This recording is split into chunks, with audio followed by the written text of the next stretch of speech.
আসসালামু আলাইকুম বন্ধুরা, আসুরা কিচেনে আপনাদেরকে স্বাগত। তো বন্ধুরা, আজকে কোনো রেসিপি নয়, আজকে আমের আচার তৈরি করব। তো বন্ধুরা, আজকে আচারটা যেভাবে তৈরি করব আপনারা পুরো ভিডিওটা দেখতে থাকুন, আশা করি খুব ভালো লাগবে।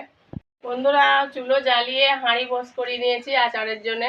তো আজকে আমি যে আচারটা করব খুব সহজেই বাড়িতে বানিয়ে ফেলতে পারবেন, বাড়িতে 1 বছর সংগ্রহ করে রেখে দিতে পারবেন, কোনো অসুবিধা হবে না, খারাপও হবে না। দেখ, প্রথমে সাদা তেল দিয়ে দেবো। তেল তেতে গেছে, 5 ফোড়ন দিয়ে দেবো তেলের ওপরে। এটা কিছুটা গরম মশলা, শুকনো লঙ্কা, তেজপাতা, দারচিনি দিয়ে দেবো। একটু নেড়ে চেড়ে লাল করে নেবো।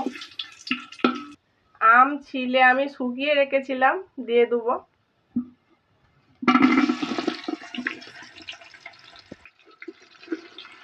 ভালো করে নেড়ে তেলের সাথে মিশিয়ে একটু ভেজে নেবো।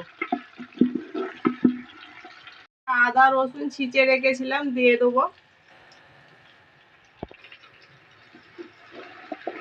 ভালো করে নেড়ে চেড়ে একটু ভেজে নিতে হবে।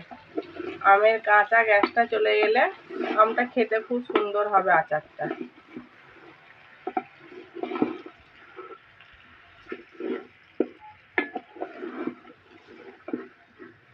আমটা ভালো করে ভেজে নিয়েছি, গুড় দিয়ে দেবো।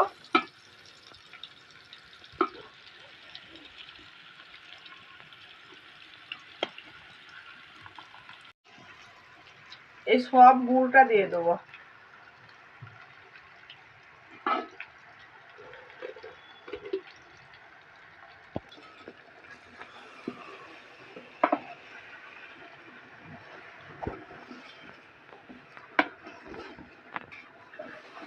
এই আচারটা করতে বন্ধুরা 2 কিলো গুড় দিয়েছি, আরও যদি প্রয়োজন হয় দেখে দিতে হবে।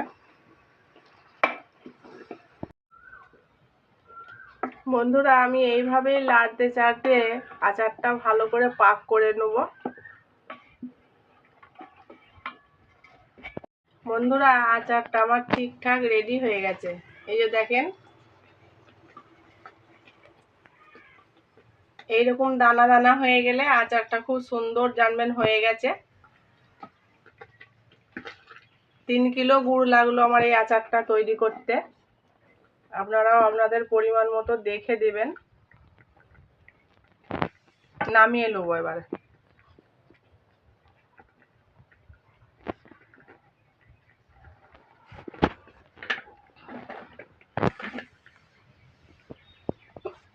সেন্ট বেরিয়েছে দেখছেন আচারটা।